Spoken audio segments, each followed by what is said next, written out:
Welcome to the Third Sector podcast, brought to you by the Third Sector editorial team. In this episode, we'll be examining the curious case of an air ambulance charity that's been running for more than 10 years, but without the arguably vital detail of an operational air ambulance or a realistic prospect of acquiring one.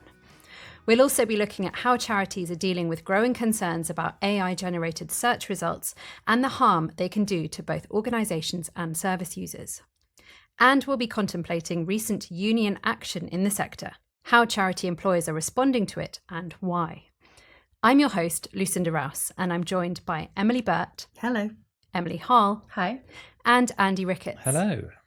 This is our monthly episode where we don't have a guest joining us. It takes the form of an editorial team meeting in which we consider a few recent stories we've been covering that have raised some interesting points. And we're going to start with Emily Burt. Yeah, I thought I'd kick off with a bit of a running theme that I'm seeing in the sector at the moment, which is to do with union action and union recognition across a range of charities in the sector. And specifically, we've had a couple of stories recently that involve staff applying for statutory union recognition after the charities they work for have rejected their applications to have that union voluntarily recognised. We've had a couple of stories particularly written by Dami, which include Solace Women's Aid recently having applied for statutory recognition after having threatened strike action in the last year. We've also had a story in January involving the RNLI, which was criticised for rejecting a formal attempt to unionise at one of its inshore lifeboat centres in Cowes on the Isle of Wight. So we've had a couple where organisations have been saying no to voluntary recognition.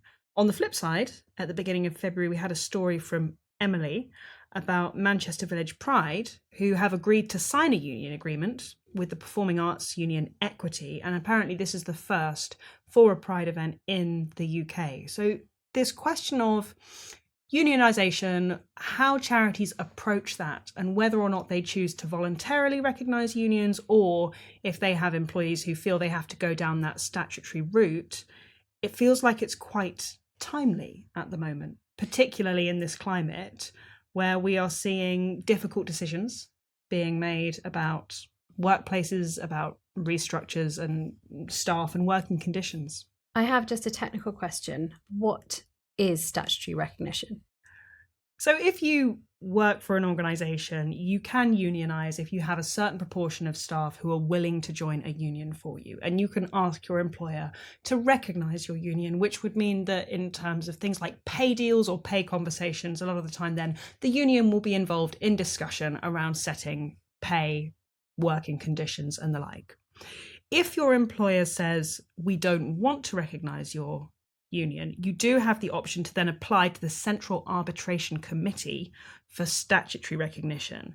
And the CAC will accept that application for recognition if it meets a certain set of requirements, unless the employer then goes on to challenge that application. And that's what's happened. And this is what's happening. So Solace Women's Aid have now applied for statutory recognition.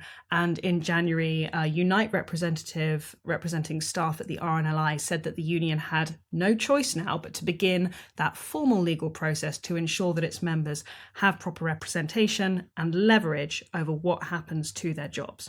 I should say, however, that the RNLI has a working group. So it has a works council, which it says represents the interests of its staff. So the RNLI are arguing basically that they already have an existing body which can advocate for staff.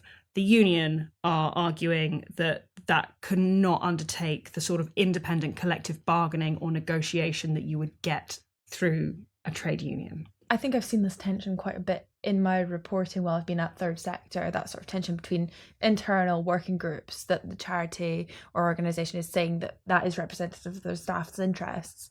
But then you've also got that push for independence and making sure that staff interests are really protected outside of the organisation so that there's not too much sort of sway in terms of what's coming out of that group. And Emily, you mentioned the Manchester Village Pride agreement with Equity, which is a really landmark agreement. It's essentially aiming to protect the performers and the vendors and all of the businesses involved in putting on the city's Pride event. But it's important to note that that came out of a very tough time for Manchester Pride.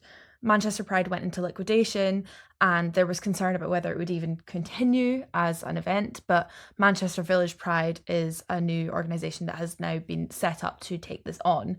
And there's also concerns about making sure that that process is done in a way that's fair and that doesn't leave performers out of pocket, because last year's event did unfortunately do that. And between situations like this and these stories of strike action, which we are seeing happening, there are some very long-running strike disputes going on among charities at the moment. I think it's very interesting to explore exactly where it is that charities generally fall on that point of union recognition. Because I would have imagined that in a sector which is all about doing good, you would expect charities to be quite hot on allowing their staff to formally organise and would be quite open to voluntarily recognising unions. And maybe they are, but what I do think is interesting is it is not something that is very widely spoken about. So a few years ago, I put together an index of 50 major charities in the sector, which was looking at their websites, so the publicly available information that they share about their organisations, and that ranged from everything from pay to whether or not they offered enhanced parental leave to their approaches to diversity and inclusion in the organisations. And one of the points that I looked at was union recognition. And of those 50 charities, only 6 of them, which was 12%, actually did publicly recognise a trade union and acknowledge that or advertise that fact on their respective websites, which to me was a very small number. And it's not to say that the other 44 charities don't recognise a union, but they certainly aren't shouting about it if they do. Just out of interest, who were those charities? They were Citizens Advice, Barnardo's, Age UK, Oxfam GB, the NSPCC and the RSPB are all the ones who publicly said, we recognise this trade union for our employees. And this was back in 2024? Yes, that was in 2024. Those details may well have changed by now. It's a couple of years out of date, but I did find it quite striking at the time. It's interesting as well that that's a really broad spread of charitable cause areas. It's not like just social justice charities. Whether they were in your sample or not, I don't know.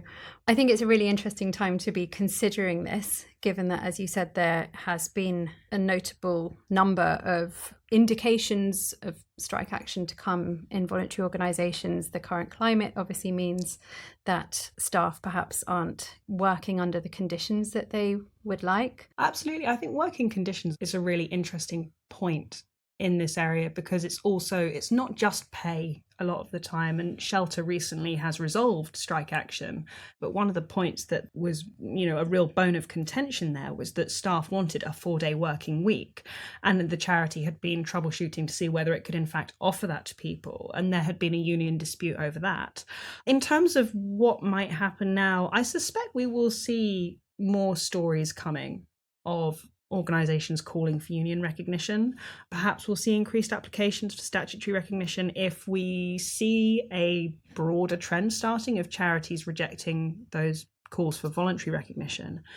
However they approach it, I think ultimately the most important thing will be thinking about why they are going to either recognise or not recognise if they choose that route. And they need to think about the optics of that, particularly in this climate. Andy, what story are you bringing to the table today? So Emily and I were part of a roundtable discussion a few weeks ago where we brought together a group of digital marketers working for a range of different charities to talk about issues facing voluntary sector organisations in the digital marketing space. And we had a really interesting conversation. You can read all about it in my long read on the Third Sector website. But one of the things that I really wanted to pick up on was this issue of disintermediation. Basically, anybody uses Google these days, which I think if you've got a pulse, you probably do that, then you'll see that when you search for a certain topic, now you'll often get an AI summary of what that result is. And often it will answer your question for you without you then having to then visit any kind of website. Previously it used to be you'd click on a website that would pop up and you'd find your answer that way. Now the AI is telling you the answer. This is a big issue. During the round table, one of the participants quoted a quite commonly used stat that apparently only 1 in 10 people who get an AI search result then click on a website after that, which obviously, if you're a charity where you're trying to get people to come to your site so they can get correct information about a particular subject, that can be a massive issue. And particularly, it's an issue if the AI doesn't really interpret the information correctly. It's not something that's just faced by charities. Obviously, it's all across the media, and we see it as a media organisation ourselves, and companies across the world are kind of grappling with how they deal with this issue. But it was interesting to hear from individual charities as to what they were doing to try to grapple with this particular subject. Did any of them have any brainwave solutions? One charity spoke about the fact that they'd been reworking some of the content on their website to make it into a more of a Q&A format, to make it more conversational, because they felt that that would help the AI get a correct answer, because obviously it doesn't always get a correct answer. And there is a big concern, particularly among health charities, for example, that if someone searches for information about, say, breast cancer, for example, and then it comes up with a result that isn't quite right, that can be quite dangerous. And there have been conversations apparently going on between health charities particularly and Google.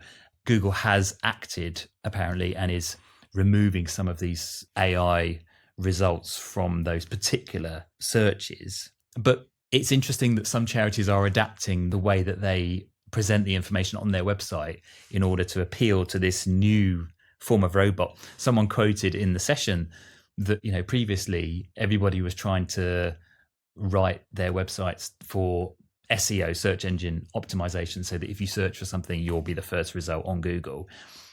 Now you're almost writing for a different kind of robot, because now you're trying to write for the AI. Somebody else pointed out in response to that Q&A question, though, that if you're writing for the AI, that might mean the quality of your content on your website suffers in terms of appealing to supporters and potential donors or people who are actually trying to find information on your website. So it's an interesting kind of conundrum as to which way charities are going to go. And I think my impression from the session was that people are really much grappling with this and not really knowing what the answer is. It really sent a chill down my spine. As a journalist, as a writer, as a room full of people here right now who make their money out of the words they write, it was really sobering for me. Encouraging in some part to know that there are health charities, and the health information I thought was particularly striking, that you have, you know, misinformation which could really mess with people's lives is being pushed to the top of your Google summary, and those trusted websites, those charity websites, those NHS websites are getting pushed down. So it was encouraging that some of these health charities are working with Google, also working with the NHS to make sure that the most accurate information is getting to the top of that summary. However, the internal work that some organisations are doing, changing historic blogs, changing historic articles to ensure that this content is going to be the sort of writing that is easily picked up by an AI scraping thousands upon thousands of websites for information, just made me really think, oh, what's going to happen to the world of words in the next few years? And it's already evolved so quickly. I remember in May 2024, I did a feature on misinformation, and it didn't even touch on this risk of AI summaries spreading misinformation. But one of the people I spoke with was the health editor at Full Fact, Claire Milne, and she did speak a bit about the sort of impact on the health space and how it is more severe in that space because those charities are trying to get out such important information, and it's about people's health. So it's really vital that the information that is being spread is correct, accurate, and safe.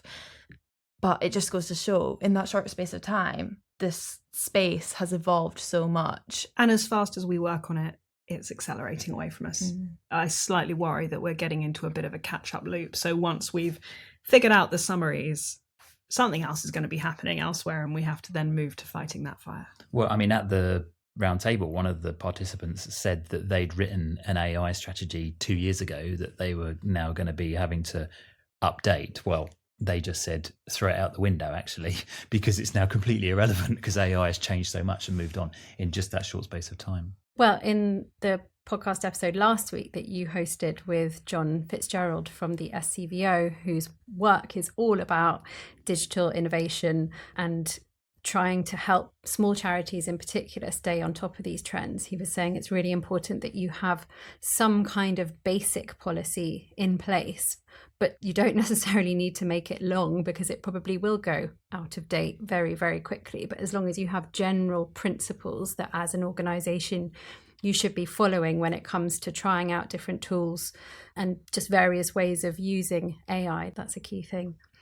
But you mentioned the Q&A format. So that means that rather than writing a beautiful, emotively phrased article, essentially, charities are being encouraged to just have a question written and then an answer in order for it to be picked up. That's what this one particular charity was doing. And that's not to say that that's the right answer, because as I think I mentioned, everybody's fumbling around trying to find out what they think the right way forward is, but that's their approach. It's also keeping up with the platform's algorithms and the way that their AI bots work.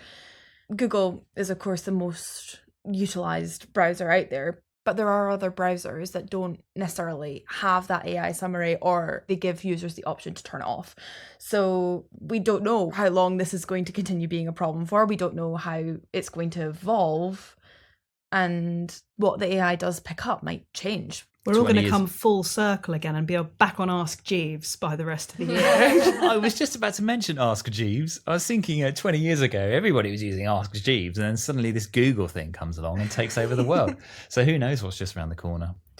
There is a great deal of unknown. And speaking of unknown, Emily, you have been following a very interesting story about the unknown future of an air ambulance service, or indeed perhaps an unknown present. Yes, so we've actually had a fair amount of fundraising regulator investigations pass across the news desk this month, but I wanted to focus on one that I find particularly strange, which is concerning Stoke Air Ambulance.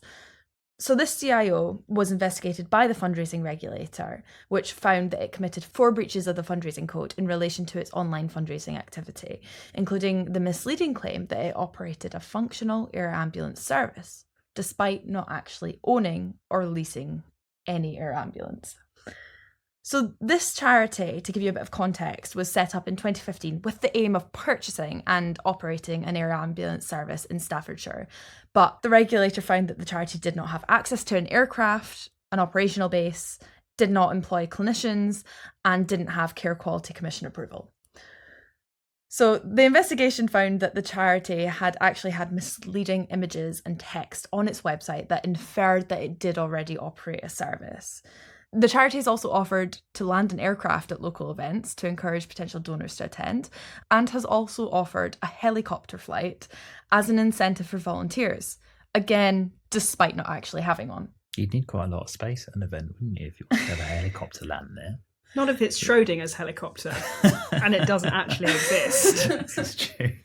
Well, that's a good point. The regulator also found that the charity had made unsubstantiated claims on its website and social media relating to other air ambulance charities, which it found also broke the code. So this included allegations that another air ambulance charity had prevented this CIO from flying an aircraft, and alleged that the same organisation had intimidated the charity and misled the public about its operating base. The regulator found that these statements were unfairly critical of another organisation and therefore were in breach of the fundraising code. A ride in an air ambulance helicopter that doesn't exist sounds like particularly white knuckle to me. And I probably wouldn't fly in a real world helicopter if I was given the chance. But a lot of very interesting food for thought here. So, Emily, how has the charity actually responded to this investigation by the regulator? So the regulator made a bunch of recommendations, and you can find out more if you're particularly interested by reading our news story. The charity has already agreed to comply with these recommendations, and it has actually already updated its website to remove some of the statements, as well as removing some of the social media posts that the regulator took issue with. The trustees of the charity at the time of our reporting, which was earlier this month, said they were aware of the regulator's findings and were taking steps to address the issues raised. Now, just to note, on Stoke Air Ambulance's website, it says that they are currently working towards full operational readiness, and thanks to the support of their community, they now have a helicopter in place under a short-term lease agreement with an option to purchase. Now, I'm not sure when this statement actually appeared on the website, But we do know that the Charity Commission is also now looking into the charity and its ability to meet its objectives. So right after our story about the fundraising regulator's investigation went live, we heard from the Charity Commission that it had launched a statutory inquiry into the charity, which piggybacks quite nicely off of the fundraising regulator's one, because while the fundraising regulator found concerns around whether the charity could realistically achieve its objective of owning and operating an air ambulance service, but that's not necessarily in the fundraising regulator's remit, this is exactly what the Charity Commission is set to investigate. So for context, an air ambulance can cost about £10 million to buy, so it's quite a hefty sum of money. And Stoke Air Ambulance's latest accounts, which are for 2023-2024, that's their latest available, recorded an income of about £330,000. So there's a pretty big gap there between their goal and what they currently have based on the latest information available to us. So as well as investigating the charity's ability to meet this objective, the Commission's inquiry is also going to investigate a few other things. So the charity's spend on fundraising and staff, as well as its conflict of interest management and payments to a company that is connected to a trustee. So there's a lot going on here, and we can't really theorise too much on themes being investigated by the Commission's inquiry at present, which is ongoing. But there are definitely lessons to be learned about the importance of being absolutely transparent with donors, both about your purpose, your operations, and especially what you're portraying online. The fundraising regulator's investigation found some pretty damning things were said about other organisations, so maybe be cautious about how you're talking about other organisations that are working in the same cause area as you, because we should all be friends here. But you also need to be really cautious about your use of pictures online, clearly, and what a reasonable person might take them to mean. I wonder if there are any volunteers still waiting for their helicopter flight, and how long they've been waiting, and how long they may yet be waiting. I just find the whole thing very, very curious. There must be more than meets the eye to this, because around the time that the fundraising regulator launched their investigation, that was back in December 2024, the chief executive of the NHS Foundation Trust for West Midlands Ambulance Service said that actually they didn't see any requirement for another air ambulance in this area. They said that the Staffordshire area, which is the one that Stoke Air Ambulance would be servicing, is one of the best served regions in the country for air ambulances. And there had never been any problem about helicopters not being able to reach accidents or emergencies within the required amount of time. So why on earth has a charity been set up to do this in the first place? And why, more than 10 years later, do they still not have the means or capacity to actually launch this service? Yeah, it's a very strange one, isn't it? I mean, we're also currently unclear what their situation is in terms of how far they're progressing on their goal. As we mentioned, their website says that they're in a short-term lease arrangement, but we don't have any more details of that at present. And I'm hoping that the Commission's inquiry will shed some light on what's actually going on here. Well, I think we can all agree that it is a very curious case and look forward to seeing what the Commission finds and what the Commission recommends, but I think we will leave it there for now. We hope you enjoyed this episode, and we'll be back again with another team meeting at the beginning of April. From all of us at Third Sector, thank you so much for listening. Our producer is Jude Owen.